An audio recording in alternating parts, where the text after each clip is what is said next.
Секуларната дејност на Свети Климент Охридски е светилник и за ова време во кое и образованието, а особено воспитанието на генерациите, се поревносно ги бара своите автентични вредности. Обезвреднувањето на квалитетниот академски труд под ударот на потрошувачкото општество ги тера младите таленти и студенти да ја напуштат земјата, кажа председателот на одборот за доделување на наградата Свети Климент Охридски, писателот, драматичар и раскажувач Томислав Османли. Од генерација во генерација, онака како што бледне јавниот интерес и во образованието, а се подоминантен станува оној приватниот, трае падот на образовниот квалитет и на наставничкиот авторитет. Накусо, системот кој порано и образуваше, но и воспитуваше, сега се порева пред ударот на меркантилноста. Обезвреднувањето на квалитетниот академски труд ги тера младите, талентирани научници и дипломирани студенти да ја напуштаат земјава и своите научни дарби и умствени придонеси да ги даваат во странство.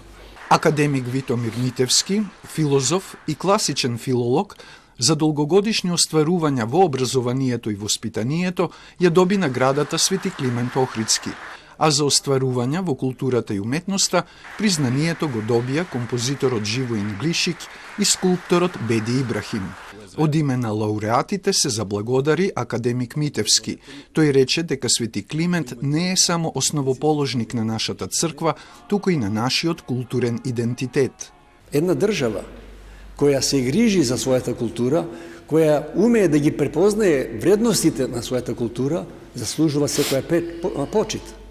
Но и ете и ние, едни од тие културни дејци, кои го добиваме тоа признание, не прави среќни. Благодарам уште еднаш. Празникот на патронот на нашето образование и јазик го честита и председателката Гордана Силјановска-Давкова. Според неа имаме задача одново да ги научиме доблестите кои што ја одржуваат заедницата. Како и во Климентово време, и нам не е потребна заедничка повисока цел, околу која ќе градиме односи и ќе премостуваме разлики, преку владење на правото и борба против корупцијата, преку социјална правда и заемна грижа, да го обновиме општествениот договор на слободни граѓани, еднакви пред законот и сплотени околу општото добро. Патронот на Националната и универзитетска библиотека беше честуван со полагање венци и свежо цвеќе на неговиот споменик.